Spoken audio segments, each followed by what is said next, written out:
जो first cousin है उसमें अगर आप शादी करते हैं तो आपके काफ़ी सारे जैसे मूड डिसऑर्डर्स हैं, बाइपोलर है, डिप्रेशन के केसेस ज़्यादा आते हैं जो कज़न मैरिजेस में डिप्रेसिव ज़्यादा होते हैं।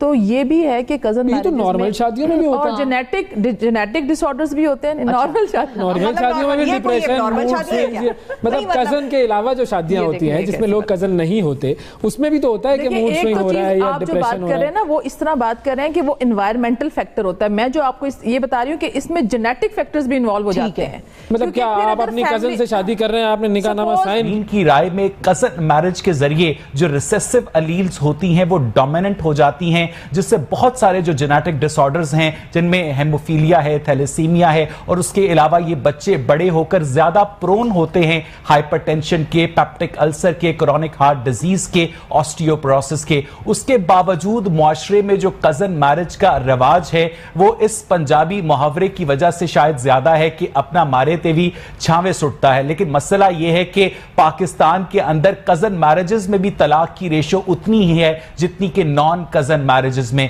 उसके बावजूद क्या वजह है कि पाकिस्तान के जो लोग हैं वो कज़न मैरिज को प्रेफर करते हैं तमाम तर खतरात के बावजूद? मुझे ये बताइएगा कि राशिद भाई कहते हुए बड़े होती है तो अक्सर शादी के बाद भी उसकी आदत नहीं जाती तो वो उसके मुंह से राशिद भाई निकल जाता है। क्या कज़न मैरिजेस इतनी ही जरूरी हैं मुआशरे में? नहीं Awais, thank you very much. अच्छा एक टॉपिक आज आपने चुना है और मैं ये बताना चाहती हूँ कि अभी जो हमारे अल्लामा साहब थे उन्होंने खुल के बात नहीं की। उन्हें चाहिए था इसको ओपनली डिस्कस करते। ये फोरम इसी टॉपिक के लिए ये फोरम चुना गया। अल्लामा साहब आपकी बात सुन रहे हैं, उसके बाद रिस्पांस भी देंगे। इसको खुल के बताएं इसके बारे में कि कहाँ पे ममानियत है, कोई ऐसी बात नहीं है। दूसरी बात ये कि जैसे डॉक्टर साहब तो मेडिकली इसकी सारी जो है वो इम्प्लीकेशंस बता रहे थे, लेकिन जहाँ पे हमारी जो सोशल नॉर्म्स एंड वैल्यूज और तो कुछ बीमारियां ऐसी होती हैं कि जो कि नस्ल दर नस्ल आगे चलती जाती हैं। अब ये बात कितनी सही है या गलत है ये हमें नहीं पता, लेकिन ये एक इशू है जो कि लोग डरते हैं जिसकी वजह से, और बहुत सारे लोग इसके बारे में नेगेटिव बात करते हैं। हाँ, एक तरह से साइंटिफिकली प्रूवन भी है कुछ जगहों पर। अच्छा। कुछ केसेस भी सामने आते हैं। पहले तो नौशाबा आपसे शुरू करते हैं। जेनेटिकल डिजीजेस जो बॉडी की फिजिकल डिजीजेस हैं वो तो अलग है, उस पर डॉक्टर साहब से बात करेंगे। आप ये बताएं मेंटल साइकोलॉजिकल जो प्रॉब्लम्स होती हैं उन कपल्स के प्रोडक्ट्स में यानी कि ऑफस्प्रिंग्स में, बच्चों में जो कि कज़न मैरिजेस जिन्होंने की होती हैं। रिसर्च भी है कि आपकी जो कज़न मैरिजेस हैं इसमें स्पेशल और उसमें वो मैरिजेस वो बाहर ख़ानदान से बाहर शादी करने पे तैयार नहीं होते, तो इसमें जो जीन्स होते हैं और जो फैमिलियल डिजीज़ होती हैं उनके इम्कानात बढ़ जाते हैं। हमारे जो सबसे ज़्यादा जो शादियाँ कज़न मैरिजेस होती हैं वो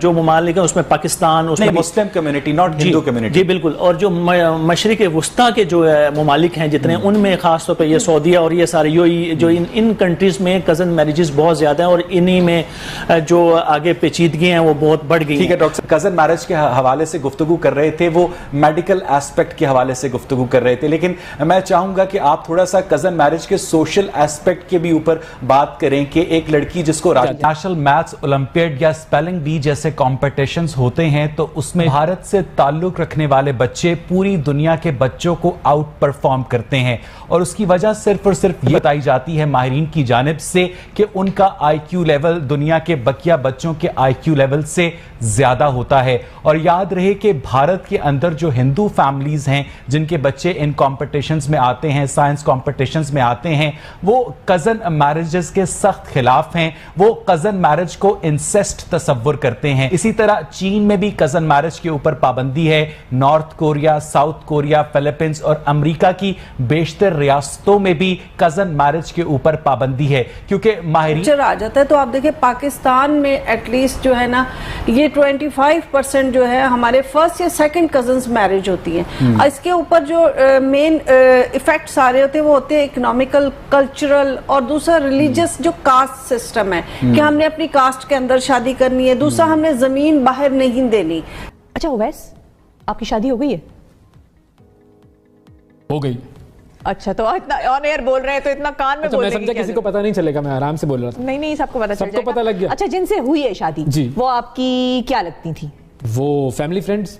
اچھا کزنز نہیں تھے؟ نہیں کزن. جب بھی انٹرنیشنل میتھس اولمپیڈ یا اسپیلنگ بی جیسے کمپٹیشنز ہوتے ہیں تو اس میں بھارت سے تعلق رکھنے والے بچے پوری دنیا کے بچوں کو آؤٹ پرفارم کرتے ہیں کہ ان کا آئی کیو لیول دنیا کے بقیہ بچوں کے آئی کیو لیول سے زیادہ ہوتا ہے. اور یاد رہے کہ بھارت کے اندر جو ہندو فیملیز ہیں جن کے بچے ان کمپٹیشنز میں آتے ہیں, سائنس کمپٹیشنز میں آتے ہیں, وہ کزن میرجز کے سخت خلاف ہیں. وہ کزن میرج کو انسیسٹ تصور کرتے ہیں. ایک لڑکی جس کو راشد بھائی کہتے ہوئے بڑے ہوتی ہے تو اکثر شادی کے بعد بھی اس کی عادت نہیں جاتی تو وہ اس کے منہ سے راشد بھائی نکل جاتا ہے. Cousin marriage. ہاں کزن میرج, جس کے بارے میں بہت سارے لوگ یہ کہتے ہیں کہ کزنز کے درمیان جب میرجز ہوتی ہیں تو کچھ بیماریاں ایسی ہوتی ہیں کہ جو کہ نسل در نسل آگے چلتی